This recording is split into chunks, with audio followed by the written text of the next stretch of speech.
आप लोग हिंदी के बारे में सुनते जा रहे हैं। मैं समझ सकती हूँ कि आप लोगों की क्या स्थिति होगी। हिंदी के अलावा मैं मानव संसाधन से भी हूँ, तो मुझे पता है कि अटेंशन स्पान कितना होता है किसी का भी।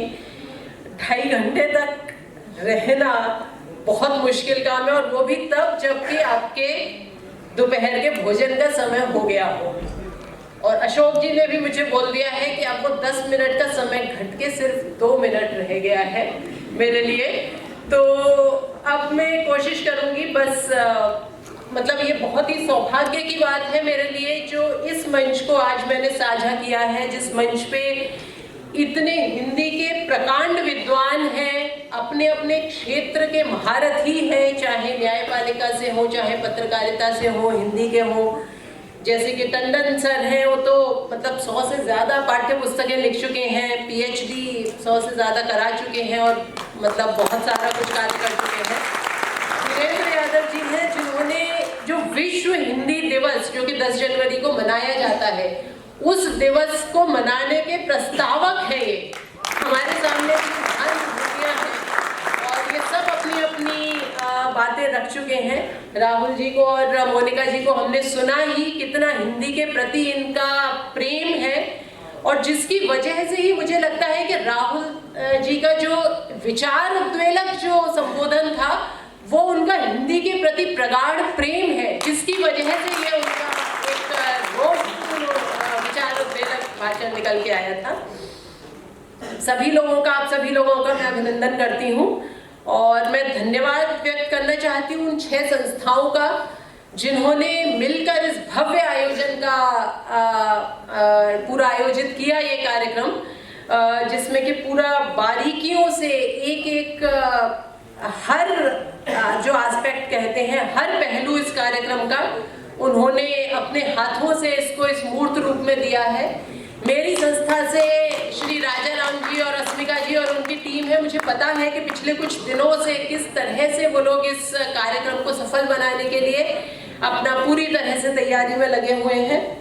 और जैसा कि आप सभी जानते हैं कि भारत सरकार द्वारा दिए गए लक्ष्यों को प्राप्त करना हमारा एक सभी संस्थाओं का लक्ष्य है, लेकिन जो मौलिक कार्य करने की बात आती है, दिल से हिंदी में कार्य करने की बात आती है, वो बहुत जरूरी है। और इस संदर्भ में मैथिली शरण गुप्त की ये पंक्तियां मुझे याद आती हैं, जिसको न निज भाषा तथा निज देश पर अभिमान है, वह नर नहीं है, पशु निरा है और मृतिक समान है। हिंदी हम सबके लिए एक भाषा ही नहीं, ये एक विचार सेतु है। यह भारत की संस्कृतियों को जोड़ने का माध्यम है।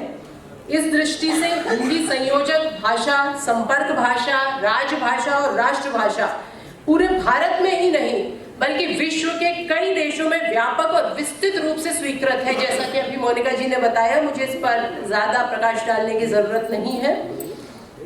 हमारी ऑर्गेनाइजेशन जो हमारी संस्था है दिल्ली मेट्रो में, उसमें हम हिंदी का पूरी तरह से प्रचार प्रसार कर रहे हैं। अपने ग्राहकों के लिए हम हिंदी में ऐप के माध्यम से, अगर आप जो हमारे स्टेशनों के नाम देखें, विश्वविद्यालय, जबकि आज की तिथि में अगर आप देखें यूनिवर्सिटी जो एक कॉमन नाम बना हुआ है, यूनिवर्सिटी बोला जाता है, लेकिन उस जगह को विश्वविद्यालय नाम से ही जाना जाता है, जबकि उस विश्वविद्यालय कोई नहीं बोलता।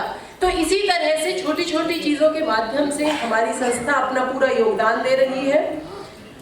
और जैसे प्रियंका जी ने कहा कि हिंदी की अलग अलग भाषाएं जो पर्शियन है या अरेबिक है, उसका हिंदी में, तो हिंदी की तो विशेषता ही है कि उसका एक समावेशी भाषा है। और ये न सिर्फ हिंदी की, भारतीय संस्कृति की विशेषता है, एक समावेशी भावना रहती है इसमें। जैसे नदी अपने प्रवाह के साथ साथ कुछ कुछ साथ लेकर जाती है, उसी तरह हमारी शुरू से सभ्यता यही रही है। जैसा कि श्लोक भी है, अयम निजम परोवेति गणना लघु चेतसाम उदार चरिता नाम तू वसुधैव कुटुंबकम। तो हिंदी का हृदय इतना उदार है, इतना विस्तृत है।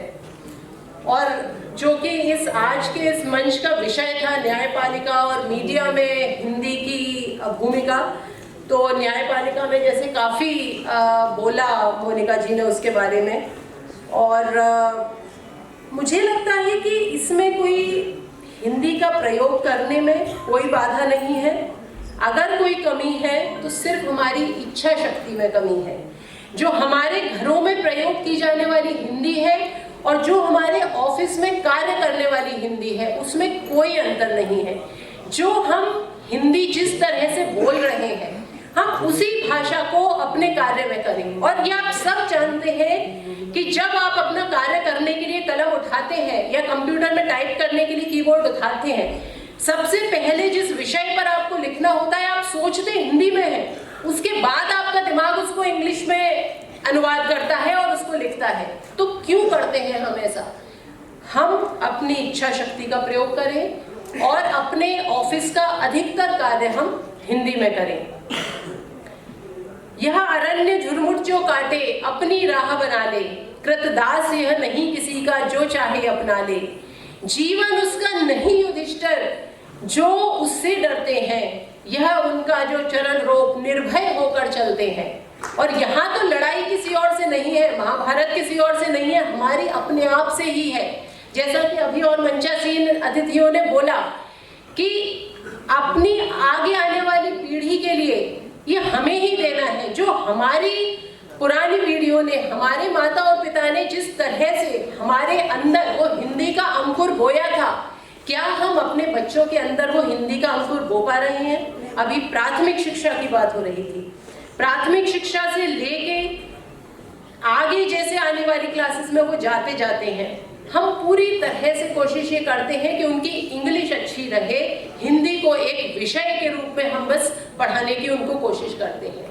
तो कहीं ना कहीं हम अपनी जिम्मेदारी का निर्वाह करने से चूक रहे हैं और उसके बाद आके इस तरह के आयोजन पर हम हिंदी की स्थिति पर चर्चा करते हैं। तो सबसे अधिक अगर कोई जिम्मेदार है हिंदी की इस स्थिति के लिए जिस पर हम चर्चा कर रहे हैं, तो हम खुद हैं। आगे आने वाली पीढ़ियों को, जिनको कि भविष्य में इसको लेकर जाना है, हमें खुद ही विचार करना होगा और खुद ही उपाय करने होंगे। और ये अगर हम मीडिया की बात करें तो बिल्कुल सही है, मीडिया और टेलीविज़न का जो क्षेत्र बहुत व्यापक और विस्तृत है, इसने बहुत ज़्यादा योगदान दिया है हिंदी के प्रयोग प्रसार में। जो हमारी भाषा शैली में बहुत सारे बदलाव होते हैं, हम जो देखते हैं मीडिया में उसको सीख पाता है बच्चा उसको, क्योंकि हम तो सिखा नहीं पा रहे हैं। बच्चा टीवी में देखता है और उस तरह से वो सीखता है। तो हमारी ये भी कोशिश होनी चाहिए कि जिस तरह हम कहते हैं कि सिनेमा समाज का दर्पण है, तो वो बहुत ही हमारे विचारों को उत्प्रेरक करने वाला होना चाहिए। चाहे मनोरंजन मूल रूप है, उसका मूल उद्देश्य है, मनोरंजन रहे, धनोपार्जन रहे, जो कि उसका मूल उद्देश्य है, लेकिन हमें उसमें कुछ प्रेरणास्पद भी दिखाना होगा जिससे बच्चे वो सीखें। केवल मनोरंजन ही नहीं, कवि का कर्म होना चाहिए, उसमें उचित उपदेश का भी मर्म होना चाहिए। और हिंदी के अलावा अन्य क्षेत्रीय भाषाओं की फिल्में भी समान रूप से महत्वपूर्ण है, वो भी बहुत महत्वपूर्ण है। गानों और डायलॉग के माध्यम से बहुत तेजी से किसी भी भाषा का प्रचार और प्रसार होता है। और निश्चित ही हिंदी में, मीडिया में हिंदी के प्रयोग से भाषा, हमारी जो हिंदी भाषा है और हमारी अन्य क्षेत्रीय भाषाएं हैं, जब हम हिंदी कहते हैं तो हम क्षेत्रीय भाषाओं को समावेशन के साथ में लेके चलते हैं, तो इससे भाषा बहुत लाभान्वित होगी। और एक बार फिर मैं आपसे निवेदन करना चाहूंगी कि आप सभी जो सभी संस्थाओं से आए हैं, अपने अपने हिस्से के दायित्व का निर्वाह करने के साथ साथ अपने अधीनस्थ कर्मचारियों को और भी प्रेरित करें और उन्हें हिंदी में काम करने के लिए प्रोत्साहित करें।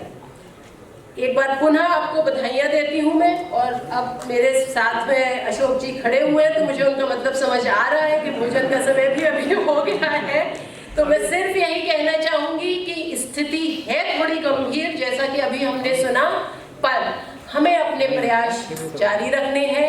है अंधेरी रात पर दीवा जलाना कब मनाना। धन्यवाद।